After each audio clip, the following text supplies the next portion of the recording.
Rotnie Clarke holds the all-time scoring record in Oklahoma high school basketball with over 3,700 points, all scored at Verdigris High School.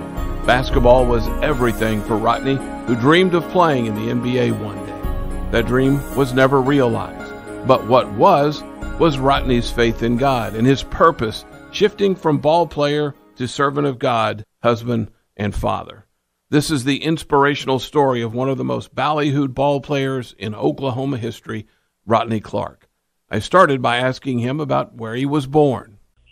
So, I actually was born in Fairfax, Missouri, actually, and in 1989. And then my parents, they had me when they were really young, and we kind of just moved around from spot to spot. My dad pretty much, I think all the way up until my which is crazy, I always talk about this still, but all the way up until I was a freshman in high school, I don't think I stayed somewhere in a city more than 2 years.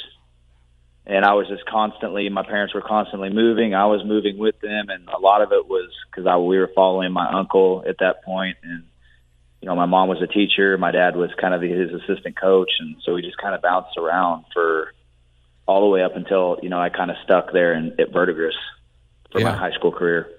Now, did you spend some time in Texas and Oklahoma?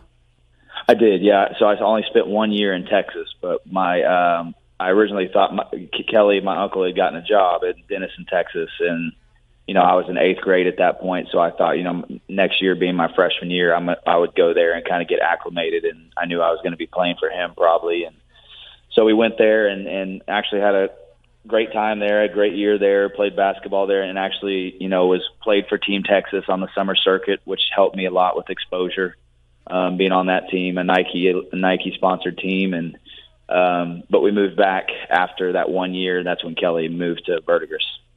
So are you only child? I have one sister.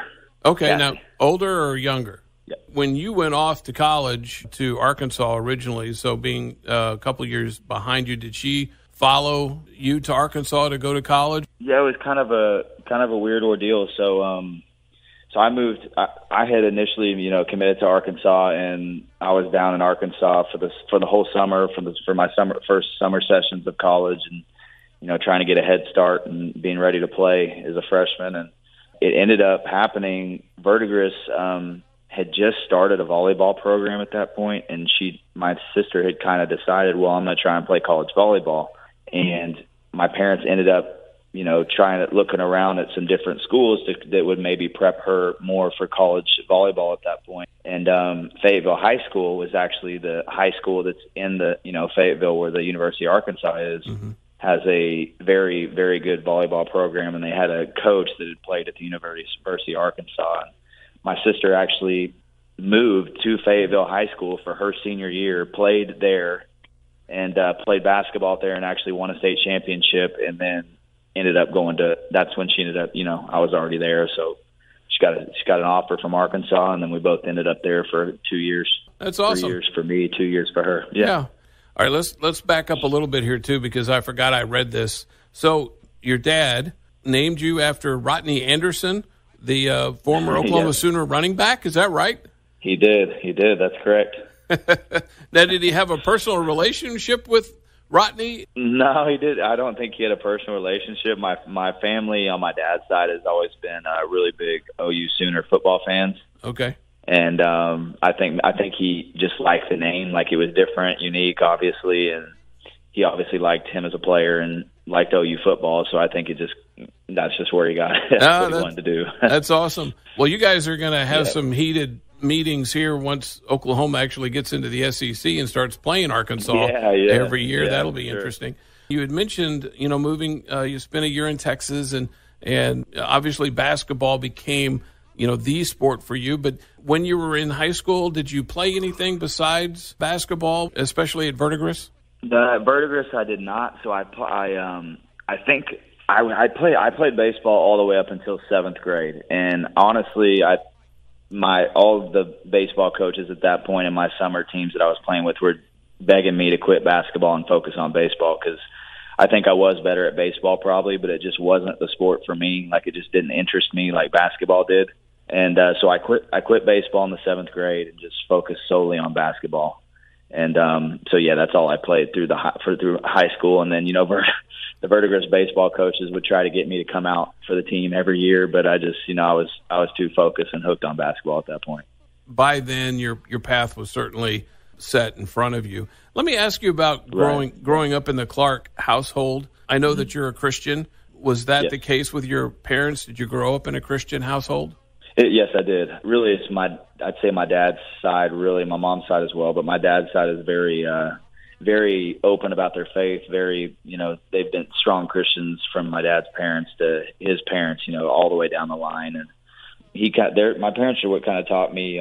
For me, I had realized that once I realized I had a gift with basketball, I had an opportunity to glorify God with that gift because I had that gift from Him, and so they kind of instilled that in me. And then once I started actually understanding it more and more, I became very open about my faith. I was trying to use it as a platform basketball as a platform to try and reach people and be a good example and just to be a leader, just to glorify God in those ways. When do you think it really sunk in, being, devoting your life to Christ? So I got saved at a young age, but I would say that I was more just not wanting to. I didn't completely comprehend and understand what I was doing with my decision there, and kind of just was afraid to go to hell and wanted to go to heaven and wanted to make sure that I didn't go to hell. And my parents joke about it all the time. Every Sunday, they do the call at the end to, for people who want to be saved to accept Jesus into their heart. And I would be the one every single Sunday raising my hand over and over again. So my parents finally had to say, hey, it's a one-time thing. Like, you don't have to do this every Sunday. And to where, I finally started like I said, like probably as I was getting older, 12, 13, starting to get into junior high, like where I could really understand what I was doing, the decisions I was making, kind of making those decisions for myself and understanding what it meant. And, I'd rededicated myself, and, I just recently rededicated myself and got baptized recently. I got baptized at a young age as well and didn't really, understand what I was doing. Honestly, I just kind of went through the class with my friends and didn't really understand it as a young age. And it kind of just honestly God was speaking to my heart this past summer. And I just thought, hey, I rededicated myself once I realized I wanted to accept Jesus as my Savior. And now I want to do this again when I know what it really is and be the man that I want to be and be a godly man. And so I recently got baptized again this summer. So that was a pretty cool that's awesome for me, for my kids to see that. Yep. Yeah. Well, I can't wait to talk about those kids here in a little bit as well. And I'll tell you, I did the same thing. Mine was a little bit quicker, but I was baptized at, 6th grade. And then by the time I was a senior in high school, I kind of figured some things out and thought, you know what, I need to do this again and do it with a different mindset. So let's talk about your dad and your mom getting the coaching job at Verdigris. Now, was your dad then the varsity boys basketball coach? Did you play for him?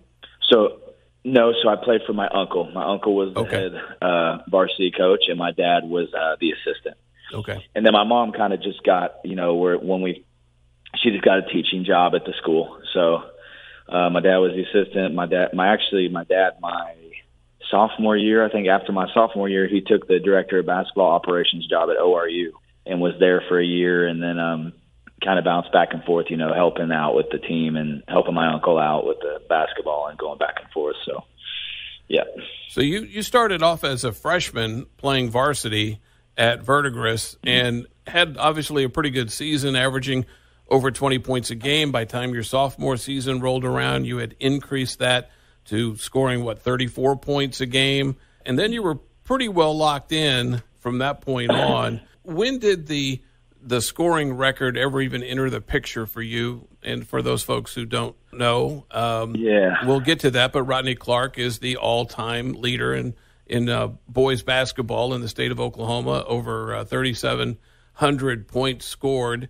And in fact, I looked it up, Rotnie, that's also you're number 21 all-time in boys high school basketball in scoring as well with that 3,758. Oh, I didn't know that. Yeah, I didn't know that. Well, the number one guy, this is what's crazy, a guy from Noble, California, back in the late 60s, he actually ended up with 6,700 points in high school. That's crazy. Yeah. That's crazy. So when did maybe, looking at that scoring record actually enter the picture for you? Yeah, so I just remember, I remember vividly, actually, after my sophomore year, someone in the Claremore, it was the Claremore Daily Progress. I don't even know if it exists anymore. It was the newspaper firm there with Claremore, and someone brought up the story and said, he averaged 34 as a sophomore. Like, if he keeps this on pace and then adds, whatever I had to add to get these last 2 years, as if I made as much as a jump as I made from my freshman and my sophomore and kept getting better, I could get the record. And at that point, I read it, and it honestly didn't really hit me very hard home. And like, I just kind of was like, oh, that's cool, but I really didn't think much of it. Like, I wasn't thinking, oh, I'm going to go for that this next 2 years. Like, I didn't really think through it, honestly, until probably after my junior year, when I had made a bump again, and then everyone, kind of that time, everyone was talking about it, kind of. So, yeah, at first it didn't really register to me that it would be possible, honestly. I actually broadcast one of your games your senior year. We did your game against Nowata, and I did the play-by-play here on the Sports Animal for that game. Yeah. So you went from 32 points a game your sophomore year to 37 points a game your junior year, but things started to happen in that junior season. I need you to confirm this, that you were getting so popular, I guess, that you were really starting to take a lot of abuse verbally from visiting crowds. And then, of course, on the court, teams were coming at you physically. Yes, that's definitely a fact. And it was weird because I was never, I didn't really bring any of that on. Like, I was never one to talk any trash, or, I tried to keep myself as humble as I possibly could and carry myself in the right way. So it wasn't like I was taunting people or taunting fans or whatever the case was. I was just playing the game the way I knew how to play it. And I think that it was a mixture of, we were one of the best teams in the conference or one of the best teams around the area, and we were ranked so high at the same time. And then the record was thrown in there. Maybe they just, I don't know. It just, whatever happened. And I did take I remember taking a lot of dirty hits that year, and especially toward the end of the season there, and didn't, just tried to carry myself in the right way and just react in the right ways and just be humble through it all. But yeah, there was some crazy stuff. I mean, there was student sections chanting about my sister, like saying just absurd things, like just things you would never want to repeat, like about my sister and about my family, and just some crazy stuff. I think one of those games we were playing Nowata, but it was at Nowata. And the team ended up getting like 7 technical fouls that game. Like, wow. It was just absolute. Oh, we almost had to stop the game because it was so crazy. Fans were getting thrown out, like players were getting. It was just crazy, just a mess. When did the letters start rolling in, Rotnie, from colleges around the country? Yeah, so that happened. So I had a great freshman year, but didn't get any interest after my freshman year. Except one. Tulsa University was the only letter I had after my freshman year, because I was still 5'4", 5'5". It was little bitty, had no weight on me. Like, I was a pretty good player, but just wasn't big enough. There was a lot of things I was missing at that point.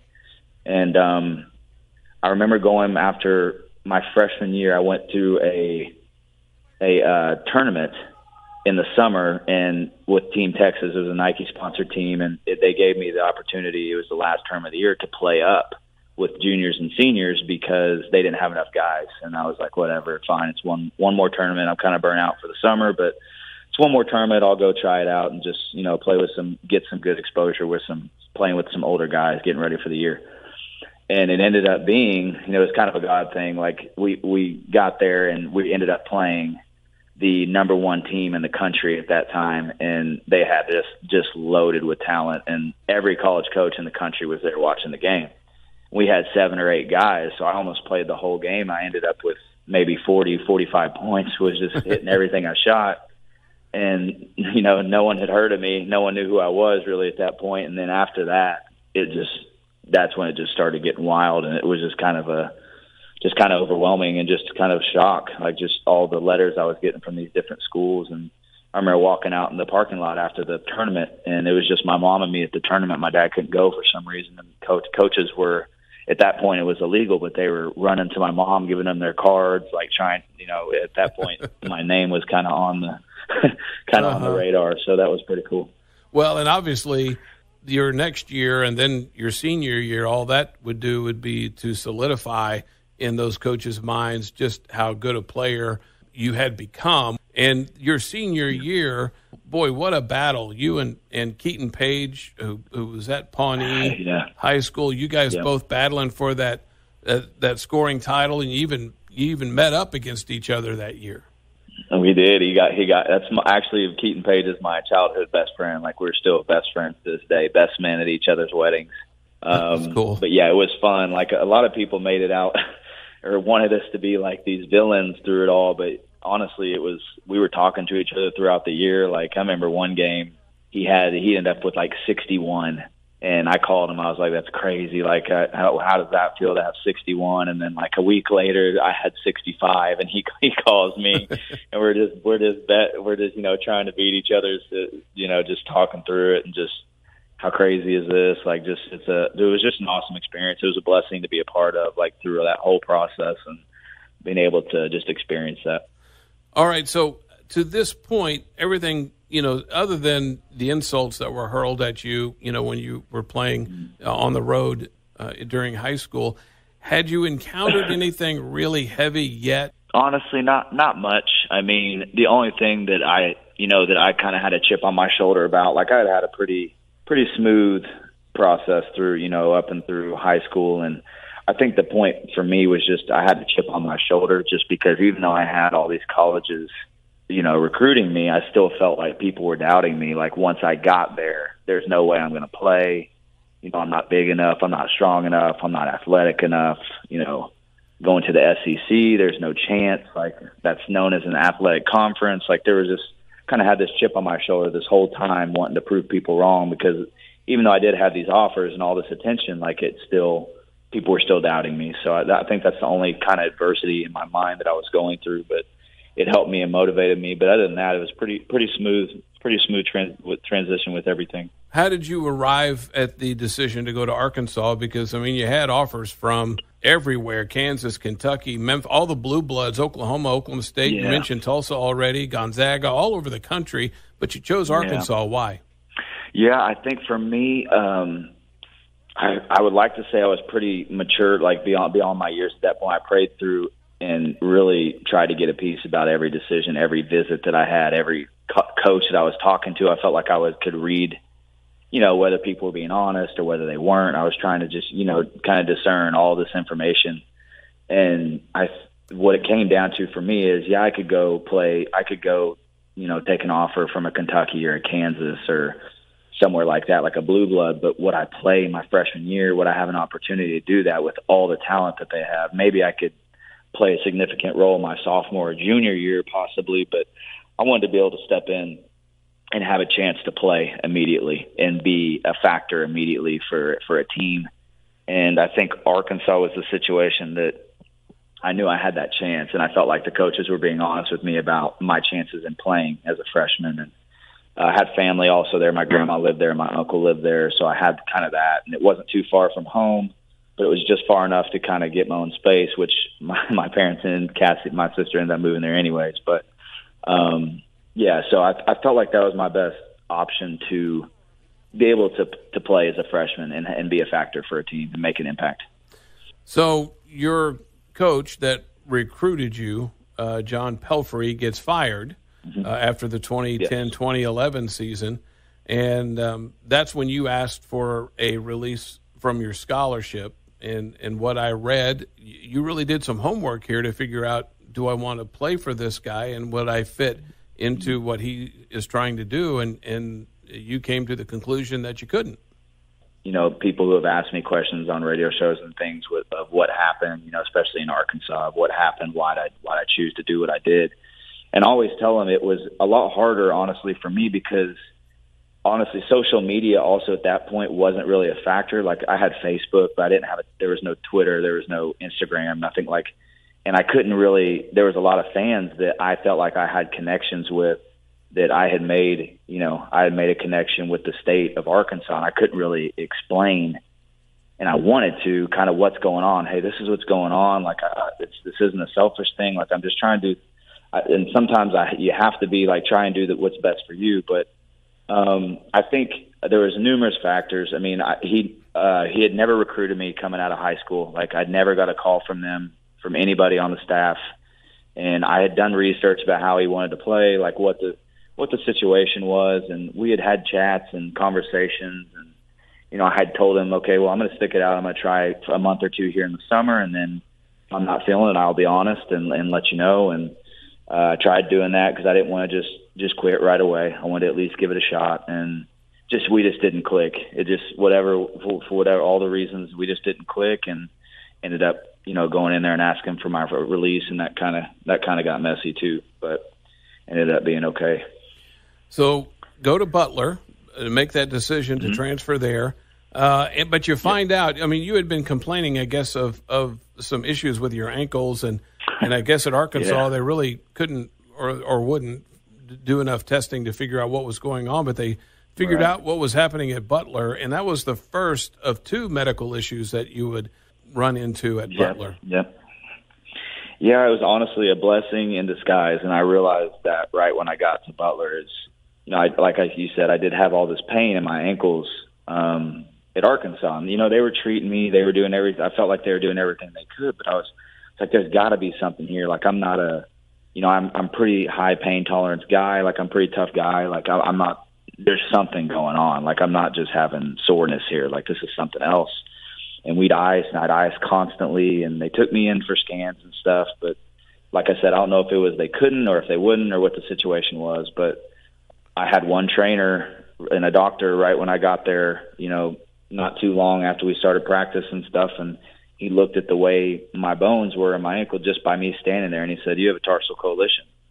And I was like, "A what?" And he explained it and had two bones. I had a bone in each ankle that wasn't supposed to be there that was causing all this inflammation and all this pain and stiffness, and which was honestly, they handled it great. And Brad Stevens handled it great because, I had just transferred there and they're expecting me to be, I'm fully healthy. I'm great. And then they hear, oh, he's going to have surgery right away the second he gets here pretty much. And I was sitting out that year anyways, but they handled it really well and said, hey, you need to do what's best for you and get this done and come back 100% was the recovery, and got that taken care of. And like I said, a blessing in disguise. I'm glad because now that changed my life because now I'm able to, they had told me if I didn't get that taken care of, I wouldn't be able to do certain things with my kids at some point. Like I just wouldn't be able to walk barely with how much pain I would have been in. So it was a huge blessing to be able to get that one taken care of. And then, the neck scare and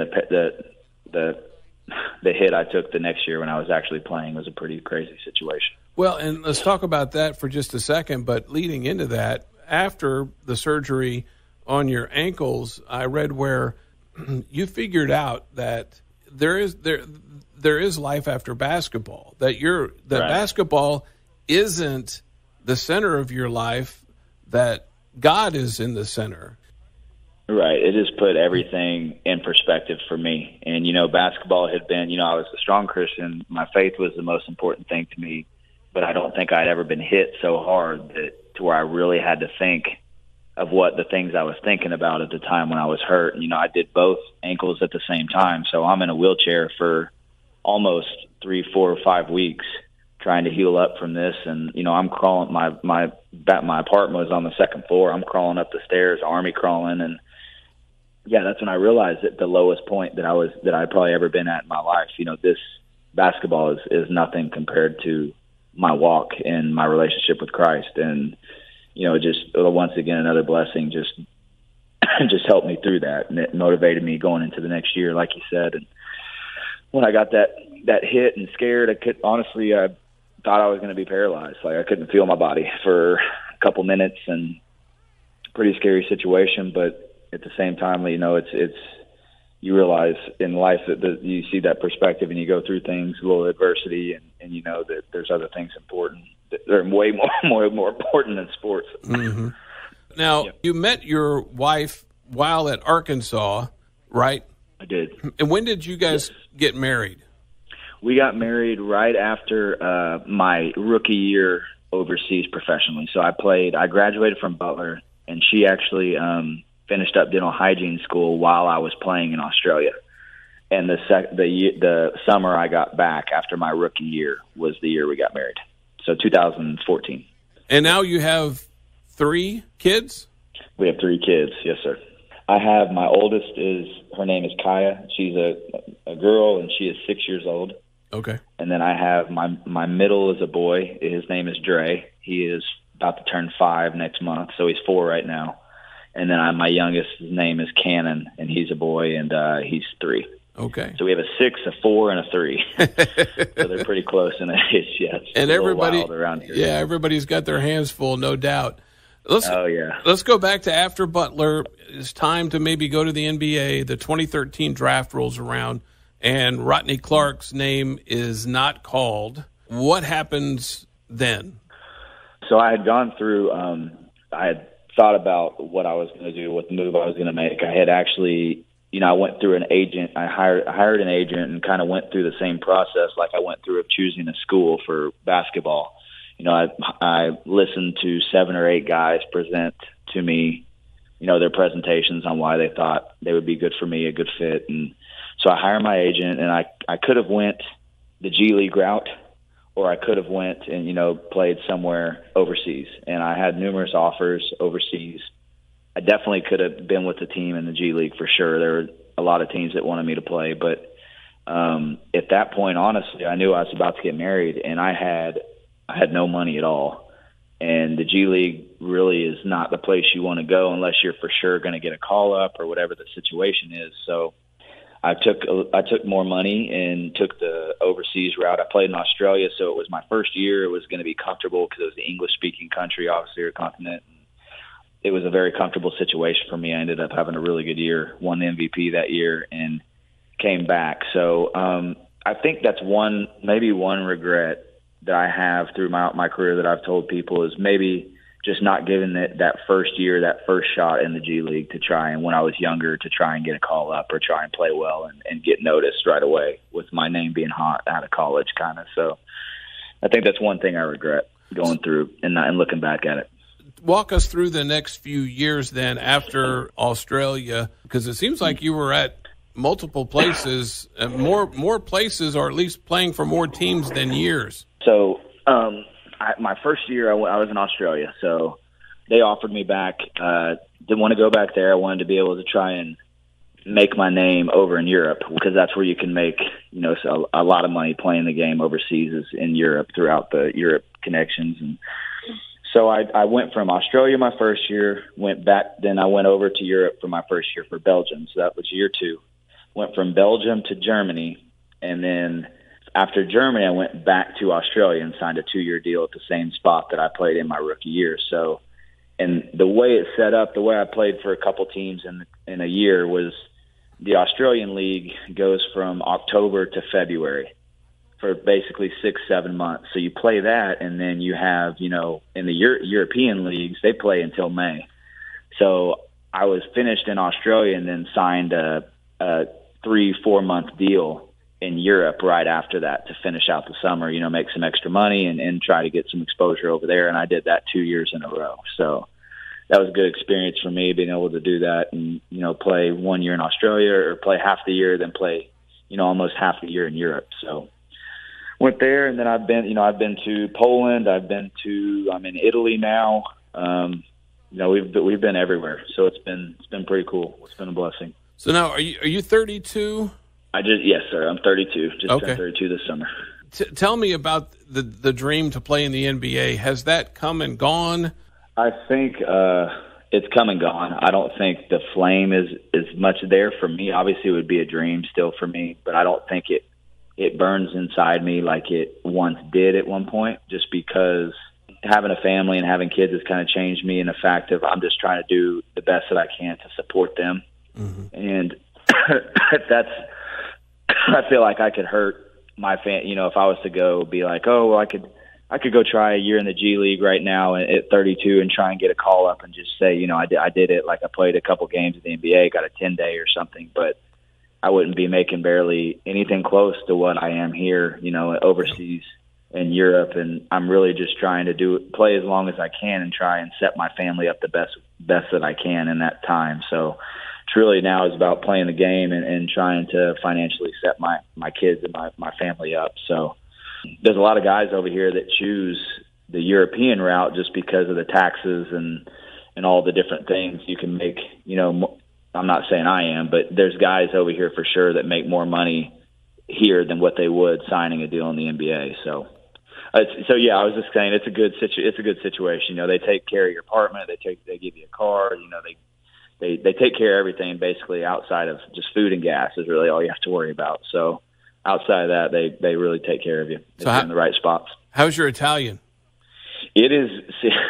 I'm actually disappointed. I mean, I'm disappointed with how I can understand a lot, but I haven't put the effort in to try and get fluent with it and try and speak it. I mean, I can, if my coach is, speaking to the Italian players, I can pretty much understand what he's saying, but for whatever reason, I don't speak it very well. Yeah. But my kids are going to the Italian schools and, they're almost starting to learn more than me. So that's kind of cool, I guess, to be able to see that. Well, have you figured out maybe that you've been really in mission work for all these years overseas? Yeah. My wife and I look at it that way. We feel like every different situation we go into, every different team is going to be different players, is going to be different people, and that's different hearts, to reach and to make an impact. And over here, there's a lot of unbelievers. There's a lot of people who are lost, and whether that's me, just handling myself in the right way. Like everyone over here knows when I get here about my faith. Like guys know that I'm a Christian. They know I'm a believer. And I think that if they can see the way that my wife and I can treat them or, have them over for dinner and pray before meals, just whatever ways we can to try and make an impact and lead and be an example, I feel like that's like you said, that's some mission work, and we're trying to make that happen the best that we can in every situation. How often do you get back to Oklahoma? I got back to Oklahoma a couple times last summer. I play golf every summer with Keaton and try to get back to Stillwater and go down there and see him and see some friends there. But I need to get back to Verdigris. I haven't been back to Verdigris in a long time. So that's my goal this year. I've already told one of the teachers that was my favorite there. She's still there. So that's my goal this year, is to get back there and kind of see, just to actually take my kids there and take them to see my road, the road sign, and to see all that would be cool. Yeah. So well, hopefully, that's my goal this year. Hopefully that road sign will be up, because I know that a bunch of them have been stolen over the years. Yes, I've heard that.